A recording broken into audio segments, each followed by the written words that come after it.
আমার তো মনে হয় আমি যে কথা বলছি এখন খাপের খাপ মুনতাজের আপনি যাচ্ছে না মুনাফিক দেশে এখন আছে। আল্লাহর আইনের কথা বললে এর কাছে রাজনীতি মনে হয়, রাসূলের আদর্শের কথা বললে, রাসূলের বিচার ব্যবস্থার কথা বললে এর কাছে রাজনীতি মনে হয়। বলে এটা আমাদের সংবিধানের বাইরের কথা। পৃথিবীর সবচেয়ে বড় সংবিধান আল্লাহর কোরআন। وَكَذَلِكَ أَنزَلْنَاهُ حُكْمًا عَرَبِيًّا وَلَئِنِ اتَّبَعْتَ أَهْوَاءَهُمْ بَعْدَ الَّذِي جَاءَكَ مِنَ الْعِلْمِ مَا لَكَ مِنَ اللَّهِ مِنْ وَلِيٍّ وَلَا وَاقٍ। বলেন আল্লাহু আকবার। সূরা রদের ভেতরে আল্লাহ পাক জানিয়েছেন, হে নবী, এই কোরআনকে আমি আল্লাহ দুনিয়ায় সংবিধান করে নাজিল করলাম।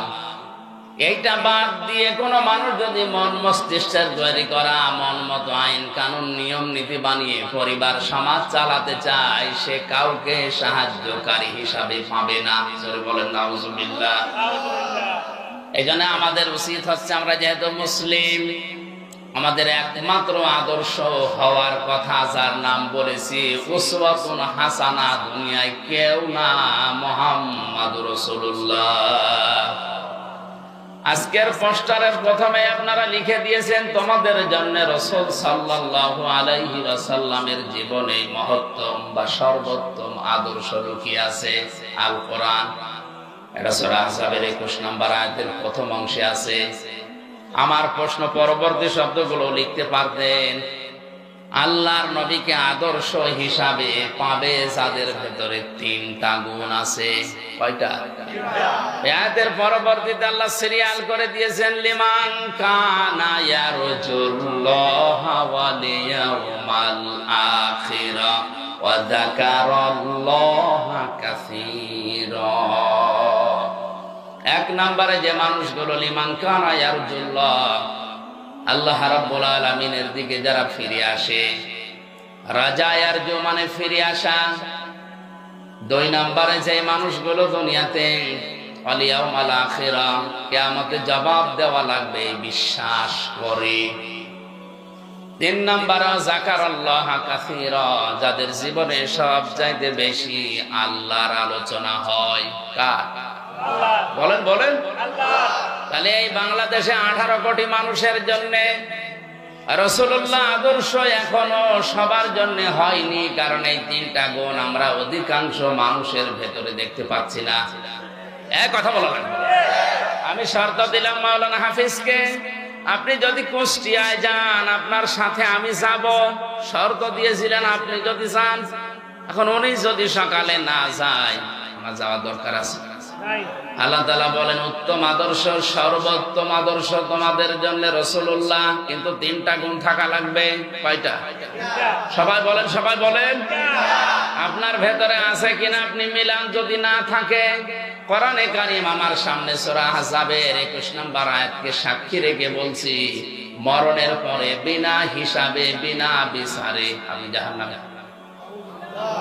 আপনি যতই নামাজ পড়েন, রোজা রাখেন, 5 কলি 10 কলি 20 কলি মাথায় দেন, যদি মনে করেন আমার তো ঈমান আছে না, আপনার ঈমান নেই। কারণ এই 3টা গুণ যদি কারো না থাকে, সে রাসূলুল্লাহকে আদর্শ পায়নি। আর রাসূল যার আদর্শ হয়নি, ওর ঈমান নেই, ওটা বেঈমান। খুব মনোযোগ সহকারে শোনেন। আল্লাহ রাব্বুল আলামিন বলেন, 1 নম্বরে যারা সব কাজ আমি আল্লাহর দিকে ফিরে আসার নিয়তে করে, যে কোনো কাজে হাত দেওয়ার আগেই চিন্তা করে, আল্লাহ এই কাজে আমার আল্লাহ রাজি আছে তো। আজকে যে গাড়িতে আসলাম, লোকটাকে আমি এর আগে কোনোদিন দেখেছি বলে মনে হয় না, কিন্তু যে ভালোবাসা আমার প্রতি দেখিয়েছে, দুনিয়ার স্বার্থ পাওয়ার জন্য না, এটা আল্লাহর জন্য। দুনিয়ায় যাকে আপনি ভালোবাসবেন, যাকে এগিয়ে দেবেন, সাহায্য করবেন, লোক দেখানোর জন্য, স্বার্থ পাওয়ার জন্য না। যে মানুষগুলো শুধুমাত্র আল্লাহর জন্য কাউকে ভালোবাসে। 2 নম্বরে ওয়াল ইয়াউমাল আখিরা, কিয়ামতের দিবসে যারা বিশ্বাস করে। সে জন্মের পর থেকে শুনছে কিয়ামত হবে, কিয়ামতের দিন আছে, কিন্তু কিয়ামত যে কি, কিভাবে হবে, কিয়ামতে জবাব দেওয়া লাগবে, এই বিশ্বাস যদি কোনো মানুষের ভেতরে একবার জন্ম হয়ে যায়, ওর জীবন থেমে যাবে। আয়াতের তাফসীর করতে গিয়ে আমি জেলখানার ভেতরে থাকাকালীন ফি জিলালিল কোরআনে পড়েছিলাম। আছেন আপনারা ময়দানে? খলিফাতুল মুসলিমিন হযরত ওমর তার সন্তান আব্দুল্লাহকে ভর্তি করলেন মাদ্রাসায়। ওই সময় হযরতে আলী ছিলেন প্রধান বিচারপতি, তার সন্তান হোসাইন ওই একই মাদ্রাসায় ভর্তি হয়েছে। বারবার কলম ফেলে দিচ্ছে, আব্দুল্লাহকে বলে কলম তুলে দাও। তিনি একবার, দুইবার, তিনবার তুলে দিলেন। প্রেসিডেন্টের ছেলে স্বাভাবিকভাবে রাগ হয়ে গেছে, ডাক দিয়ে বলে হোসাইন, ইচ্ছা করে কলম ফেলে দাও, আমারে তুলতে বলো, আমি কি তোমার চাকর, খাদেম? হযরতে হোসাইনও রাগ করেই বলে ফেলেছে, আব্দুল্লাহ তুমি শুধু খাদেম না, খাদেমের বাচ্চা খাদেম। মেম্বারের ছেলেকে এরকম গালি দিলে তারও মেজাজ খারাপ হয়, আর তিনি দেশের প্রেসিডেন্টের ছেলে। এক দৌড়ে বাড়িতে গিয়ে বলে, আব্বা আমি আর মাদ্রাসায় যাব না। কেন? হোসাইন আমারে গালি দিয়েছে, আমি নাকি খাদেমের বাচ্চা, খাদেম।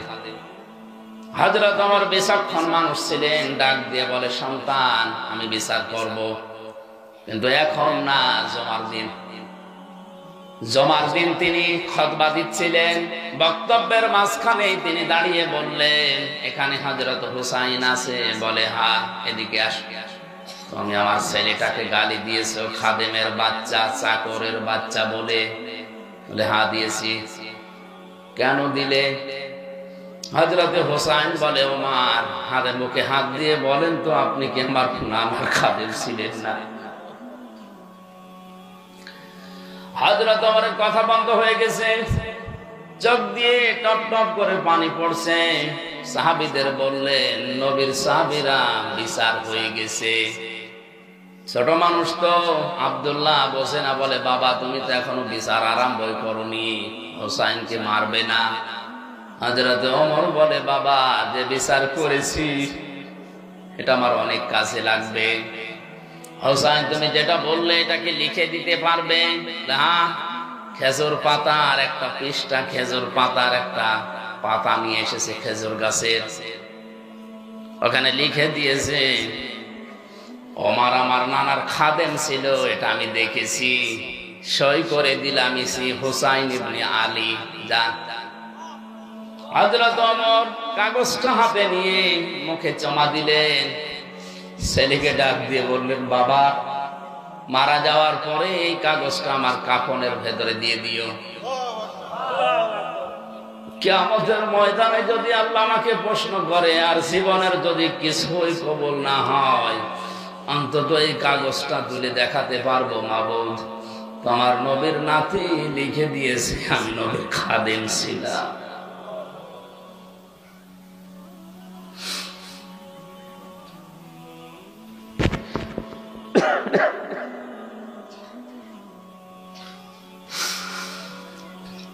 এই হলো তুমি আমাকে আজকে মাফ করে দাও। এই ধরনের মানুষেরা কিয়ামতের যে বিশ্বাস, যে ভয় তাদের ছিল, এরপরও একটা দুর্বল হাদিস বলছি শিক্ষার জন্য। হযরত ওমরেরও আল্লাহর দরবারে নিজের জীবনের মাত্র কয়েক বছরের হিসাব দিতে লিখেছিল, প্রায় 12 বছর। ইন্তেকালের পরে প্রায় 12 বছর পার হয়ে গেল। হযরতে আব্দুল্লাহ একবার স্বপ্ন দেখলেন, হযরত ওমর সুন্দর পোশাক পরে নদী থেকে আসতেছে গোসল করে। ডাক দিয়ে বলে, বাবা কোথায় ছিলেন? কতদিন আপনাকে দেখি নাই। হযরতে ওমর বলে, বাবা আজকে 12 বছর আমি দুনিয়ার জীবন ছেড়েছি, মহান আল্লাহ আমার জীবনের হিসাব নিচ্ছিলেন। শেষ পর্যন্ত তিনি আমাকে বলেছে, ওমর তোরে মাফ করে দিলাম। কারণ আল্লাহ যদি কারো প্রতি ন্যায় বিচার করে সে বাঁচবে না, যদি সঠিক বিচারও কারো প্রতি করে সে বাঁচবে না। অন্যায় বিচার তো আল্লাহ করেই না, ন্যায় বিচার করলেও কেউ পার পাবে না। আল্লাহ যদি কাউকে বাঁচাতে চাই বলবে শেষে যে করে মাফ করে দিলাম। আল্লাহ যদি অবিচার করেন এ কথা বিশ্বাস করবেন না, আল্লাহ অবিচার করেন। আল্লাহ যদি কারো উপরে ন্যায় বিচার করেন সে বাঁচবে না, সে ধরা খাবে। কথা বুঝতেছে? আল্লাহ অবিচার, কথা বলেন না কেন? আল্লাহ অবিচার, ন্যায় বিচার করলে বাঁচার কোনো উপায়? আল্লাহর কাছ থেকে যদি কেউ বাঁচতে চায় একটা মাধ্যম আছে যে আল্লাহ আমারে মাফ করে দাও। হযরত ওমর বলেন আমারে শেষ পর্যন্ত আল্লাহ ডাক দিয়ে বলে মাফ করে দিলাম। ফেরেশতা আমারে নিয়ে গোসল করিয়ে জান্নাতের নহর থেকে এই যে সাদা পোশাক জান্নাতের এটা পরিয়ে আমাকে বলছে যান, আপনি জান্নাতে যান। ও কক্সবাজারবাসী, হযরত ওমরের যে জীবনী শুনলেন, আকাশের তারকার চাইতে যার নেকির কাজ জীবনে বেশি ছিল। কোন রাস্তা দিয়ে গেলে শয়তান পর্যন্ত 40 দিন ওই রাস্তায় যেতে ভয় পেত। এত বড় পাওয়ারফুল মানুষ নবীজি বলেন একবার আমার স্ত্রীরা আমার কাছে এইটা দেন ঝগড়া করছিল। হযরতে আবু বকর আসলেন, স্ত্রীদের ঝগড়া থামে না। হযরতে ওসমান আলী এসেছে, তাদের ঝগড়া থামে না। হযরতে ওমর কিছুক্ষণ পরে বাইরে থেকে সালাম দিয়েছে, আসসালামু আলাইকা ইয়া রাসূলুল্লাহ। স্ত্রীরা বলছে আপনি থাকেন, আমরা গেলাম। কারণ এখন যে লোকটা এসেছে এর মুখের আগে হাত চলে। হযরতে ওমরকে দেখে ওই দিন নবীজি বলেছিলেন ওমর তুমি যে রাস্তা দিয়ে চলো ও রাস্তায় শয়তান পর্যন্ত চলে না। এই ধরনের মানুষ যদি কিয়ামত নিয়ে এই টেনশনে থাকে আমাদের কি হয়েছে বলেন? নবীজিকে আদর্শ পাওয়ার জন্য কিয়ামতে জবাবদিহি করা লাগবে, এই টেন্ডেন্সি, এই বিশ্বাস আমাদের জন্ম দেওয়া লাগবে। এটা নেই এই জন্য আজ দুর্নীতি হয়, এইটা নেই এই জন্য আজ বেগম পাড়া তৈরি হয়, এইটা নেই এই জন্য আজ আমাদের অধিকারগুলো আমরা আদায় করতে পারি না। যদি কোন মানুষ 100 ভাগ বিশ্বাস করে যে আমার জবাব দেওয়া কিন্তু লাগবে, 2 দিন আগে 2 দিন পরে ওর জীবন এমনিতেই পাল্টিয়ে যাবে। মক্কার ওই মানুষগুলো তাদেরকে জোতা মেরে লাঠি মেরে মানুষকে হেদায়েত করেনি। নবীজি এই কিয়ামতে জবাব দেওয়া লাগবে এই কথাগুলো যখন তুলে ধরেছেন, ওই মানুষ যাদের বিবেক ছিল, বুদ্ধি ছিল, যাদের কপালে হেদায়েত ছিল, তারা এমনিতেই এই কথাগুলোর উপরে ঈমান এনে পাল্টিয়ে গেছে। আমি রাসূলুল্লাহকে আদর্শ পাওয়ার জন্য 3 নম্বরে বলেছিলাম ওয়া যাকারাল্লাহা কাসীরা, যাদের জীবনে সবচাইতে বেশি জিকির থাকবে, আলোচনা থাকবে আল্লাহ। আল্লাহ কাসীরা দিয়েছেন, কলিলানে দেননি, আবার কাসীরুন দেননি, কাসীরা আছে। সব চাইতে বেশি তাদের মুখে, তাদের পরিবারে, সমাজে, রাষ্ট্রে, তাদের সব জায়গায় নাম থাকবে, আলোচনা থাকবে কার? কালিমাতুল্লাহি হিয়াল উলিয়া, আল্লাহর কালেমা তাদের উপরে থাকবে।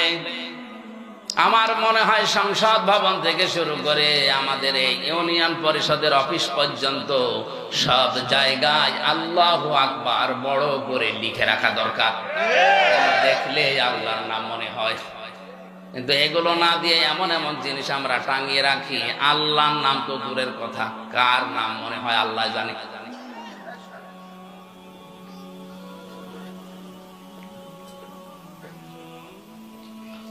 আল্লাহ রাব্বুল আলামিন বলেন রাসূলুল্লাহকে যারা আদর্শ হিসাবে এই 3টা গুণ অর্জন করে পাবে, বিশ্ব নবী মুহাম্মদুর রাসূলুল্লাহ রাসূলুল্লাহ হওয়ার পর থেকে আতঙ্কে ছিলেন।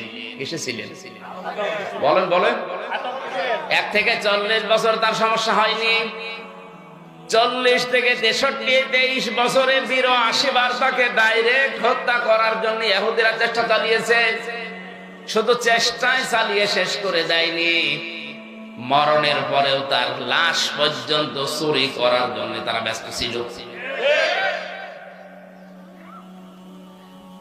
এজন্য ওই 23 বছর রাসূলুল্লাহকে যারা মেনে নিয়েছে তারাও বিপদে পড়েছে, কিন্তু 1 থেকে 40 যারা ওই সময় মেনেছিল, তার সাথে ছিল, তাদের কোনো বিপদ হয়নি। এমনকি পুরো আরব জাহানে তাদের একটা শত্রুও ছিল না। আর রাহিকুল মাখতুম, এই ঐতিহাসিক সিরাত গ্রন্থে আপনি দেখবেন 1 থেকে 40 বছর পর্যন্ত নবীদের পেছনে মানুষ ছিল না, তা না ছিল। কারণ হিলফুল ফজল যেদিন গঠন করেন তার সাথে ওই এলাকার যুবকেরা অনেকেই যোগ দিয়েছিল। সামাজিক উন্নয়নমূলক অনেক কাজ তিনি এই সংগঠনের মাধ্যমে এলাকায় করতেন। কিন্তু দুঃখজনক হলেও সত্য, একটা শত্রুতা ওই সময়ের ভেতরে তৈরি হয়নি। একই মানুষ 40 বছরে কোরআনে কারিমটা হাতে পাওয়ার পরে যতদিন এটা তার কাছে ছিল ততদিন তার শত্রুর অভাব ছিল না। এই জন্য আমরা যদি কেউ বলি আমি নবীওয়ালা কাজ করি না, আপনি মোহাম্মদ ইবনে আব্দুল্লাহর কাজ করেন, এই জন্য আপনার সমস্যা হয় না। কেউ যদি রাসূলুল্লাহর কাজ আরম্ভ করে, রাসূলুল্লাহর যেভাবে আরম্ভ হয়েছিল 3 বছর তিনিও ছেলে ছিলেন, আপনারও থাকা লাগতে পারে।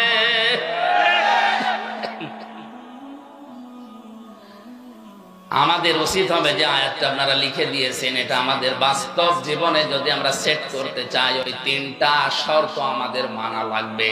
এই শর্তগুলো আমার আল্লাহ, আরো জোরে বলেন কার? আল্লাহ আমাদের মেনে নেওয়ার তৌফিক দিন, জোরে বলেন আমিন।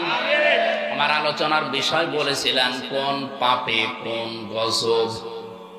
জবান খুলে কোরআনের সোনালী আয়াত সূরা রুম 41 নম্বর আয়াতটা পড়েছি, পড়েন। আউযু বিল্লাহি মিনাশ শাইতানির রাজীম, বিসমিল্লাহির রাহমানির রাহিম।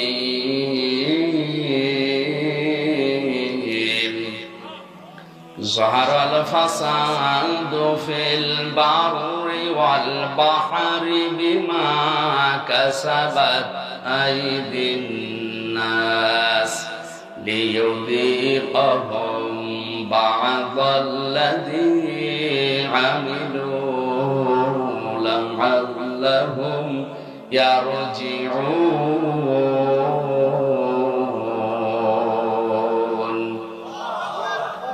আল্লাহ রাব্বুল আলামিন বলেন, জলস্থলে যে বিপর্যয়, যে অশান্তিগুলো, যে গজবগুলো দেখতে পাও, এগুলো আমি একটাও দিতে চাই না। এগুলো সব তোমাদের হাতের পাপ কামাই করা ফসল। আমি কেন এগুলো দেই মাঝে মাঝে জানো? অতিবৃষ্টি, অনাবৃষ্টি, মাঝে মাঝে এ জমিনকে ঝাঁকুনি দেয়, আমরা যেটা ভূমিকম্প বলে শুনি।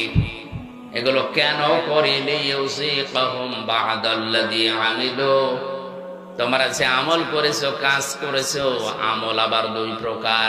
আমল কয় প্রকার? একটা বদ আমল, একটা নেক আমল। এই বদ আমল যারা দুনিয়ায় করে তাদেরকে আমি আল্লাহ একটু থামাতে চাই, এই আযাবগুলো দিয়ে তাদেরকে আমি আল্লাহ একটু বাধা দিতে চাই, দেখি তারা ফিরে আসে কিনা। লাআল্লাহুম ইয়ারজিউন, আমি চাই যে তারা ফিরে আসুক। কপাল পোড়া মানুষ আমরা, মাঝে মাঝে এগুলো আমাদের সামনে আসতেছে, এগুলো দেখার পর আমরা ফিরে আসা দূরের কথা, আমাদের বিদ্যি আরো বাড়ে। সরার ভেতরে আল্লাহ জানিয়েছেন, এটা 29 নম্বর আয়াতে আছে, ওমা সাবাকুম মিন মুসিবাতিন ফাবিমা কাসাবাত আইদিকুম ওয়া ইয়াফু আন কাসীর। তোমরা যত অন্যায় করো, পাপ করো, সব পাপের শাস্তি যদি আমি আল্লাহ দেই, শ্বাস ফেলার সময় তোমরা পিতে না, আমি আল্লাহ অধিকাংশ গুলোই মাফ করে দেই। কিছু পাপের শাস্তি দুনিয়ায় পাঠাই যেন তোমরা আমি আল্লাহর দিকে ফিরে আসতে পারো। বাংলার মুসলমানেরা আজকে আমি কয়েকটা পয়েন্টের উপরে সাজিয়েছি। আমি দেখতে চাই এই পাপগুলো যদি বাংলাদেশে হয়, ওগুলোর জন্য আপনি যতই দোয়া দরুদ পড়েন, তাবিজ কবজ গলায় দেন, থামাতে পারবেন না। আল্লাহর শাস্তি ওটা